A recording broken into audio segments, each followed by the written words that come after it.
राजस्थान के एक छोटे से गांव में एक बड़ा सा सिंपल सा परिवार रहता था। इस परिवार के जो मुखिया थे उनका नाम था खेमचंद। खेमचंद जी काफी समय से ये कोशिश कर रहे थे कि उनको उनका एक खुद का घर मिल जाए। अब तक वो किराए पर रहते थे, लेकिन ऐसा था कि उनको बस अब खुद का घर खरीदना था किसी भी कंडीशन में। काफी कोशिश कर रहे थे लेकिन उनको उनके गाँव में उनके लिए घर नहीं मिल रहा था। फिर काफी मशक्कत करने के बाद उनको उनके गाँव के थोड़े आउटर इलाके में एक घर मिलता है। आउटर इलाका मतलब एक्सट्रीम आउटर इलाका हो गया। दरअसल उनका गांव खत्म होता, फिर एक जंगल आता, फिर वहां पर एक इलाका था, वहां पर एक घर मिलता है, काफी पुराना घर। वो घर में काफी सालों से कोई रहता नहीं था। उसकी कीमत वगैरह पता करते मकान मालिक से और भाई बिल्कुल बजट में बैठ जाता है। वो डिसाइड कर लेते कि हाँ डन हो गया, अब यहीं पर हम लोग रहेंगे। घर खरीदते से ही वो जैसे ही उस घर में शिफ्ट होते हैं तो अगले ही दिन उस घर का मकान मालिक वहां पर आता है, घर के हर एक सदस्य से मिलता है और उनको समझाते हुए कहता है कि देखिए अब आपने इस घर को खरीद लिया है, काफी सालों से हम लोग यहाँ पर रह नहीं रहे थे, लेकिन एक बात आपको ध्यान से बता दूं, इस घर के पीछे वाले एरिया में एक बड़ा सा पत्थर रखा हुआ है। पता नहीं आपने उसे देखे या नहीं देखे, लेकिन ध्यान रहे उस पत्थर को हाथ मत लगाना, उसकी जगह से उसको हटाने की कोशिश मत करना, वरना आप सभी लोग परेशानी में पड़ जाओ। उसकी ये बात सुनकर घर के सारे सदस्य थोड़े घबरा गए कि भाई ये मकान मालिक ऐसा क्यों बोल रहा है उस घर के बारे में, जिस घर को हमने ऐसा खरीदे अभी अभी इतनी उम्मीदों के साथ। उस घर के पीछे वाले पत्थर में ऐसा क्या है? खैर सब लोग उसकी इस बात को मान लेते हैं और उस पत्थर को कोई डिस्टर्ब नहीं करता है। लेकिन उस घर में शिफ्ट होने के ठीक 10 दिन बाद से घर का हर एक सदस्य अजीबोगरीब चीज नोटिस करना शुरू कर देता है। जैसे ही रात के 12 बजते तो घर के पीछे वाले इलाके से चीखने चिल्लाने की आवाज सुनाई देती है। कई बार रोने की, कई बार ये औरतों की आवाज होती तो कई बार आदमियों की।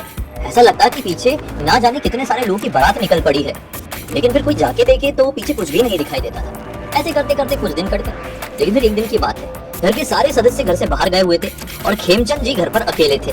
वो आराम कर रहे थे, सोने की कोशिश कर रहे थे, लेकिन आज उनको नींद नहीं आ रही थी। रात के ठीक जैसे 12 बजे ये आवाज जोर जोर से हमेशा की तरह आने लगी। उनको बहुत डिस्टर्ब सा फील हुआ। वैसे ही उनका आज मूड अच्छा नहीं था, किसी भी रीजन से मूड खराब था, तो उनको गुस्सा आ गया।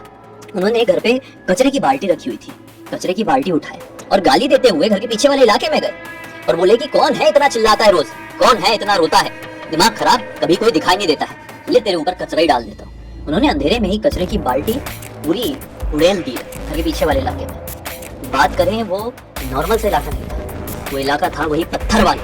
मतलब जहाँ पर उन्होंने कचरे की बाल्टी उड़ेले वहां पर वो बड़ा वाला पत्थर रखा हुआ था, जिसको लेकर मकान मालिक ने पहले ही दिन घर के हर एक सदस्य को आगाह कर दिया था और फिर आकर सो गए।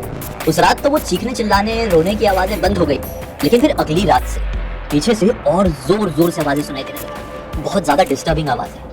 घर के लोग बार बार बाहर निकलते देखने की कोशिश करते, लेकिन कोई दिखाई ही नहीं देता। रात के 3:30 बजे के आसपास उनका जो किचन था ना पीछे तरफ, घर के सबसे आखिरी वाले कमरे में किचन बना के रखे थे, किचन में अपने आप फायर लग गई। सभी का दिमाग खराब हो गया कि अपने आप हुआ तो हुआ कैसे घर में, जबकि ऐसी कोई भी चीज हमने छोड़ी नहीं थी जिससे कुछ भी जल सके। बस सब लोगों ने ये पकड़ लिए कि पक्का हमारे घर के पीछे वाले इलाके में भूत प्रेतों का वास है। जरूर उस पत्थर में कोई ऐसी मिस्ट्री छुपी हुई है जो कि इस घर के एक्चुअल मकान मालिक ने हम लोगों से छिपाया हुआ है। बस फिर क्या था, अगले ही दिन वो एक तांत्रिक बाबा के पास जाते हैं। कौन? खेमचंद जी, उनकी बेटी और कुछ लोग और जाते हैं इस परिवार के ही, और तांत्रिक बाबा से पूरी बात करते हैं। तांत्रिक बाबा बोलते हैं कि ठीक है मैं आता हूँ। तांत्रिक बाबा वहां पर आए, देखने समझने की कोशिश की, लेकिन बाबा ना ही घर के अंदर कुछ समझ पाए, ना कि घर के पीछे वाले इलाके में जहां पर वो पत्थर रखा हुआ था। किसी भी चीज को देख कर परख कर वो कुछ नोटिस नहीं कर पाए। बोले कि हो सकता है आपका वहम होगा। तो सभी लोग कहते हैं कि अरे भाई बाबा जी, वहम होगा तो 1 रात का होगा, 2 रात का होगा, हम ये सारी चीजें ना जाने कितने दिनों से फेस करते आ रहे हैं। हमारे मकान मालिक ने भी उस पत्थर को लेकर बोला था ऐसा ऐसा।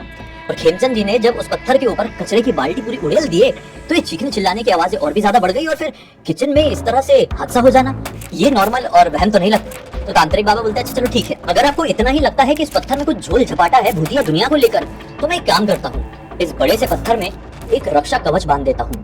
हनुमान जी का बजरंग बाण पड़ गया, ठीक है। अगर ये पत्थर से अपने आप सुबह तक टूट गया, जो कि ऐसे कोई कितनी भी कोशिश कर ले नहीं उसको काट पाएगा या तोड़ पाएगा, लेकिन अगर ये टूट गया तो समझ लेना कि इस पत्थर में कुछ तो है, हम फिर कुछ करने की कोशिश करेंगे। ठीक है बाबा जी कर दीजिए, घर के सारे लोगों ने बोले। और बाबा जी ने उस पत्थर में हनुमान जी के अभिमंत्रित किए हुए धागे को बहुत अच्छे से बांध दिए और चले गए। रात भर सारे सदस्य जागते रहे। रात भर ये चीखने चिल्लाने की आवाज नहीं सुनाई, लेकिन जैसे ही ब्रह्म मुहूर्त का समय आने ही वाला था, उससे जस्ट पहले फट करके कुछ तो भी आवाज सुनाई।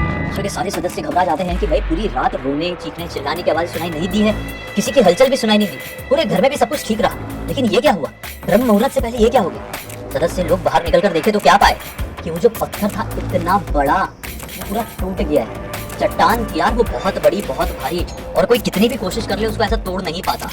वो फूट गया है, वो इस प्रकार से फूटा है जैसे कोई प्लास्टिक की बॉल हो, उसको ऐसा किसी ने फोड़ दिया, जो किसी भी इंसान के लिए ऐसे पॉसिबल नहीं था एक झटके में। और एक झटके में आवाज आई थी, सब घबरा गए कि क्या मैटर है। उसी समय बाबा जी के पास भागे।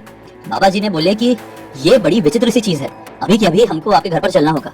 बाबा जी उन लोगों के साथ आए और इनके घर में जैसे एंटर किया, एंटर करते से क्या बोल देते हैं, इस घर में तो एक बड़ा ही खतरनाक जिन्न प्रवेश कर चुका है, ये हमारे हाथ में नहीं है, हमें क्षमा कीजिए, हमें जाने दीजिए। और बाबा जी वहां से चले गए।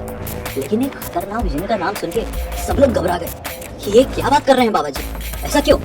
तो खेमचंद जी की जो बेटी थी वो उन्हें सलाह देती कि आप पिताजी जाइए और बात कीजिए इस घर के मकान मालिक से कि ऐसा क्यों हुआ, तांत्रिक बाबा ऐसा क्यों बोल रहे हैं, क्या था उस पत्थर का राज, और कैसे अब तक सब कुछ ठीक था इस घर में, और कैसे अब वो तांत्रिक बाबा कह रहे हैं कि घर में एक जिन्न प्रवेश कर गया। तो मकान मालिक बताता है कि देखो भाई साहब, मैंने ये बात अब तक सबसे छिपा कर रखा था, लेकिन अब ये बात किसी के परिवार के ऊपर आ गई है, आपके परिवार के ऊपर आ गई है। मैं भी एक पारिवारिक आदमी हूँ, इसलिए अब मैं और कुछ छुपाऊंगा नहीं। जिस घर में आप रहते हैं वो घर आज का घर नहीं है, वो जो जमीन है, जिस जमीन में आपका घर बना है, वो भी आज की नहीं है, कईयों सालों से हमारे पास है। आज से लगभग 80 साल पहले वहां पर उस जमीन में हमारा एक दूसरा घर हुआ करता था, एक बहुत बड़ा घर, पूरे गांव का सबसे आलीशान, हवेली कह सकते हैं आप इसे। उस घर में मेरे परदादा जी अपने परिवार के साथ अच्छे से जीते थे। उस समय मेरा जन्म तो नहीं हुआ था, लेकिन हाँ, ये जो कहानी मैं आपको बताने जा रहा हूँ, ये कहानी मेरे दादाजी ने और आस पड़ोस के लोगों ने मुझे बताया। दरअसल बात यह है कि मेरे परदादा जी एक माली को घर पे काम पे रखे हुए थे। उसका काम बगीचे तक सीमित था, लेकिन पता ही नहीं चला कि कब उस माली की नजरें बगीचे से घर के अंदर तक पहुंच गई। मेरे परदादा की एक बेटी थी, बहुत ही ज्यादा खूबसूरत। उस माली का उस बेटी के ऊपर दिल आ गया। उसने अपने प्यार का इजहार मेरे परदादा की बेटी से कर दिया, यानी मेरे दादाजी की बहन से कर दिया, और वो भी मनी मन शायद उस माली को पसंद करती थी। दोनों अब छिप छिप कर एक दूसरे से मिलने लगे। जब कभी भी घर परिवार के सारे लोग बाहर जाते तो मेरी दादाजी की बहन ये बहाने बताती कि मुझे ये हो गया है, वो हो गया है, और ढेर सारा समय उस माली के साथ घर पर, बगीचे में, घर के एक एक कोने पर बिताती। एक दिन की बात है, रात के समय माली शायद पता नहीं किस बात की खलबली अपने शरीर के अंदर पाया कि मेरे दादाजी की बहन से मिलने के लिए पहुंच गया। बगीचे में दोनों एक दूसरे से बातचीत कर रहे थे, एक ऐसी उसमें जो कि ऐसी सिचुएशन में जो कि ठीक नहीं थी। मेरे परदादा जी वहां पर पहुंच गए। उन्हें कुछ ऐसी गड़बड़ी सी कुछ होने की अनुभूति हुई। कुछ ऐसी बगीचे में पहुंचे, उन्होंने देख लिया अपनी बेटी को और उस माली को ऐसी हालत में। वो बहुत ज्यादा गुस्सा किए और माली को बहुत बुरी तरीके से पीटे, यहाँ तक कि अपनी बेटी को भी पीटे। माली वहां से उस वक्त तो भाग गया, लेकिन लोग कहते थे कि वो माली एक साधारण माली नहीं, बल्कि एक बड़े ही खतरनाक तांत्रिक का बेटा था। दोनों ने मिलकर हमारे पूरे घर पे एक जिन्न छोड़ दिया, जो जिन्न केवल एक मकसद से हमारे घर के अंदर प्रवेश किया था कि घर के एक एक सदस्य को खत्म कर देना। शायद माली पिटा था और अपनी इज्जत उसको ऐसा लगा कि मिट्टी में मिल गई, तो बस वो नहीं चाहता था किसी को भी जिंदा देखे। यहाँ तक कि जिनसे वो प्यार करता था उनको भी खत्म करवा देना चाहता था। मैं उस जिन्न से एक एक करके सबको खत्म करवा दिया। मेरे दादाजी की बहन, दादाजी के 2 भाई, मेरी परदादी, मेरे परदादा, एक एक करके हमारा पूरा खानदान खत्म होने जैसा हो गया। मेरे दादाजी की भी एकदम सीरियस तबीयत खराब हो गई। लेकिन फिर हमारे कोई दूर के रिश्तेदार जो कि जयपुर में रहते थे, उनको इस बात की खबर पड़ी कि इनके घर पर तो कुछ ज्यादा ही अनहोनी हो रही है। वो मेरे दादाजी को अपने साथ जयपुर लेकर चले गए। फिर मेरे दादाजी थोड़े बड़े हुए, उनकी शादी हुई। शादी के बाद जो मेरे पिताजी थे, उन्होंने सोचे कि क्यों ना यार अपनी गाँव वाली प्रॉपर्टी में जाए। मतलब मेरे पिताजी जब थोड़े बड़े हो गए, उस समय उनकी उम्र रही होगी यही कोई 16-17 साल के आसपास, मेरे पिताजी यहाँ पर आ गए और अपना सब कुछ वापस से बसाने की कोशिश की। पूरे हवेली को साफ सफाई करवाए, सब ठीक ठाक कराए, नौकर चाकर रखे। हमारी जमीन भी थी ना पीछे।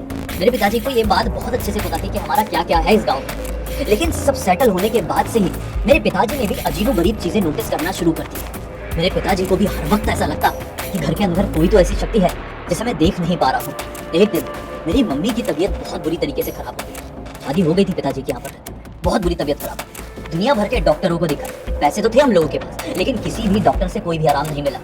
फिर किसी मोहल्ले पड़ोस के व्यक्ति ने बताया, तुम्हारे घर में तो बहुत भूतिया कांड हुए हैं, इस घर में रहने के लिए क्यों आए हो? तब मेरे पिताजी और मेरी माता जी एक बहुत ही ताकतवर मशानी बाबा के पास गए। ऐसे बाबा जो शमशान घाट में बैठते थे।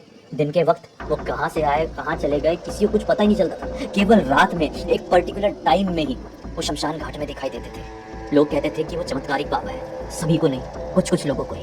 मेरे पिताजी और मेरे माताजी उन्हीं मशानी बाबा को जैसे तैसे करके एक अमावस की रात हमारे घर पर लेकर आए। मशानी बाबा ने बोल दिया कि इस घर में तो एक खतरनाक शक्ति घूमती है, लेकिन मैं पूरी कोशिश करूंगा उस शक्ति को कहीं ना कहीं बांध दूं। बाबा ने इधर उधर नजर घुमाए और उनकी नजर घर के पीछे बने इस बड़े से पत्थर पर पड़ी। और बाबा जी ने उस जिन्न को उस पत्थर में कैद कर दिया, ये बोलकर कि इस जिन्न को यहाँ से दूर नहीं हटाया जा सकता, क्योंकि उस जिन्न का केवल एक मकसद था, इस घर में रहकर इस परिवार के हर एक सदस्य को खत्म कर देना, जो कि उसका मकसद पूरा नहीं हुआ है। इसलिए हम चाहकर भी उसे इस घर से अलग नहीं कर सकते, क्योंकि वो भी एक शक्ति है।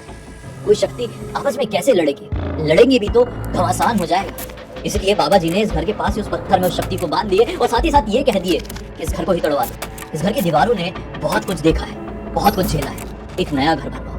मेरे पिताजी और मेरे माताजी ने यही किए। मेरे जन्म होने से कुछ ही समय पहले इस घर को पूरी तरीके से तोड़वा दिया गया और फिर एक नया घर बना, वो घर जिसमें आज आप रह रहे हैं। मेरी कभी हिम्मत नहीं हुई वहां पर रहने की, लेकिन सोचा कि बड़े बड़े बर्बादित हो रहे हैं, बेच देता हूँ। फिर आप लोग आए खरीदने, बेच दिए। फिर खेमचंद जी ने पूछे कि आपके माता पिता का क्या हुआ, तो वो भी सर झुका के बोलते हैं कि मेरे माता पिता की भी संदिग्ध अवस्था में मृत्यु हुई। कैसे हुई, क्यों हुई, कुछ समझ में तो नहीं आया, लेकिन आखिरकार मैं उस घर को ही, मेरे माता पिता और मेरे पूरे परिवार को खत्म हो जाने का एकमात्र कारण समझता हूँ। इसी कारण से मैं उस घर में कभी रहने के लिए नहीं आया। जब से होश संभाला तब से बाहर ही रहा, कभी नहीं गया वहाँ पर। मैं आप लोगों से माफ़ी चाहता हूँ कि अगर मेरे घर के कारण आपके साथ कुछ भी हुआ है।